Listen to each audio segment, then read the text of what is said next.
تو book corner Jhelum کے شو روم میں جو ہزارہ کتابیں بڑے خوبصورت موضوعات پر بڑی جدت اور بڑی تازگی کے ساتھ گلشن کے پھولوں کی طرح سے روشن ہیں اور اپنے موضوعات کی خوشبو سے اس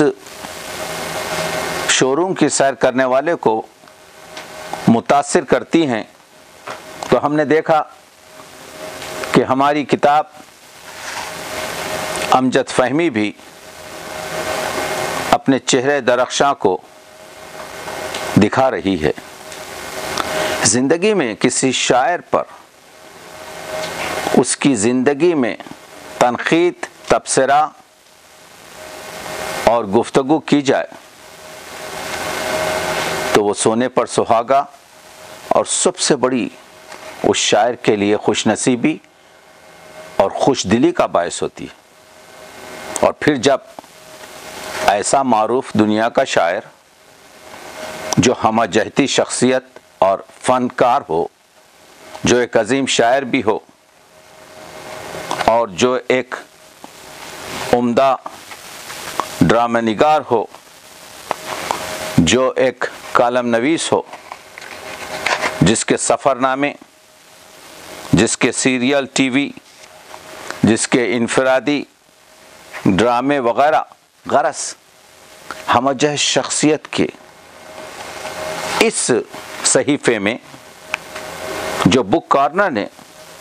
بڑی خوبصورت طریقے پر، میں نے بہت کم کتابیں اتنی خوبصورت اور جاذب نظر، مخصوصاً جو کاغذ اس میں استعمال کیا گیا ہے، مجھے بڑا افسوس ہوتا ہے کہ بعض شاعروں کے جو دیوان ہیں وہ ردی کے کاغذوں پر چھپتے ہیں، اور یہاں پر آپ دیکھ رہے ہیں کہ رنگین تصاویر، عمدہ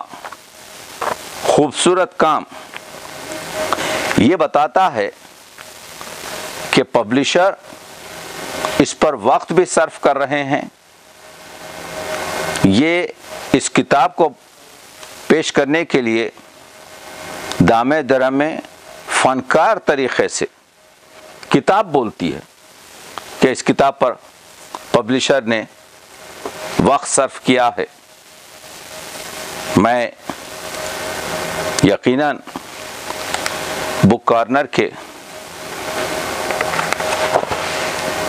امر شاہد اور گگن شاہد کا ممنون اس لیے ہوں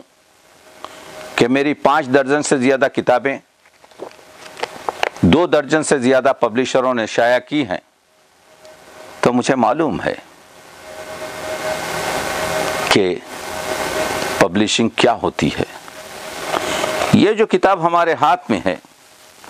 امجد فہمی، اس کا بڑا خوبصورت استقبال ہوا، کیونکہ اس میں 25 سے زیادہ مضامین میں نے امجد اسلام امجد کی شاعری پر، یہاں پر ہم نے ان کی دوسری جہاد پر گفتگو اس وجہ سے نہیں کی کہ اس کے لوگ کم و بیش واقف ہیں، اور ایک ساغر میں پورے دریا کو تو ہم پیش نہیں کر سکتے۔ یہاں پر ہماری کوشش یہ تھی کہ ان کے شعری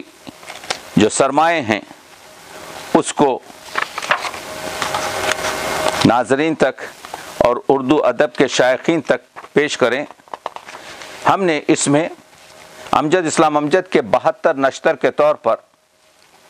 72 شعر بھی پیش کیے کہ اس حرف کن کی ایک امانت ہے میرے پاس، لیکن یہ کائنات مجھے بولنے تو دے۔ آپ دیکھ رہے ہیں کہ کس طریقے سے گفتگو کی ہے۔ کہتے ہیں ڈرتا ہوں آنکھ کھولوں تو منظر بدل نہ جائے، میں جاگ تو رہا ہوں مگر جاگتا نہیں۔ جب انسان یہ شعر پڑھتا ہے تو مجبور یہ ہوتا ہے کہ پورے کلام کا مطالعہ کرے اور اسے اپنانے کی کوشش کرے۔ ماں کی آنکھیں چراغ تھی جس میں میرے ہمراہ وہ دعا بھی تھی۔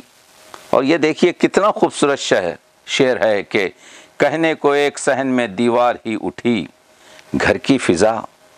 مکان کا نقشہ بدل گیا۔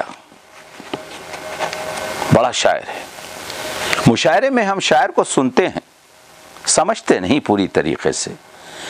ایک شعر سے آپ محظوظ ہوتے ہیں، دوسرا شعر آ جاتا ہے۔ جہاں تک کہ استعارات اور لفظ کو استعارے میں ڈھالنے کا فن ہے، امجد اس دور کا بہت بڑا شاعر ہے۔ خواب کے لفظ کو 20 سے زیادہ مطالب میں پیش کرنا ہم نے اس کتاب میں۔ آخر میں ایک خواب پر کچھ شعر سنیے جو ان کی نظم ہے۔ چن لو اپنے اپنے خواب، اب ڈھیر لگا ہے خوابوں کا، مہتابوں اور گلابوں کا، ہر آنکھ طلب ہے بوجھل ہے، ہر خواب کسی کی منزل ہے، ہر خواب تمناؤں کا باب، چن لو اپنے اپنے خواب۔ یہ شام سمے کا دھندا ہے، یہ شام سمے کا دھندا ہے، اس وقت یہاں پر مندہ ہے، ایمان کی قیمت 2 آنے، احسان کی قیمت 2 آنے، توقیر ملے گی 2 آنے، تشہیر ملے گی 2 آنے، ہر خواب کی قیمت 2 آنے، ہر خواب کی قیمت 2 آنے، 2 آنے بھائی 2 آنے۔ تو آپ نے دیکھا کہ اتنی خوبصورت کتاب، اور اس میں کم از کم فیض جس طرح سے امجد فہمی میں ان کی شاعری، ان کی دوسری جہات سے ہم اچھی طریقے سے آشنا اور جاننے کی کوشش کر سکتے ہیں۔ یہ صحرا بھی بک کارنر کے سر رہا ہے، جس کے لیے اردو کے لوگ بک کارنر کے ممنون رہیں گے۔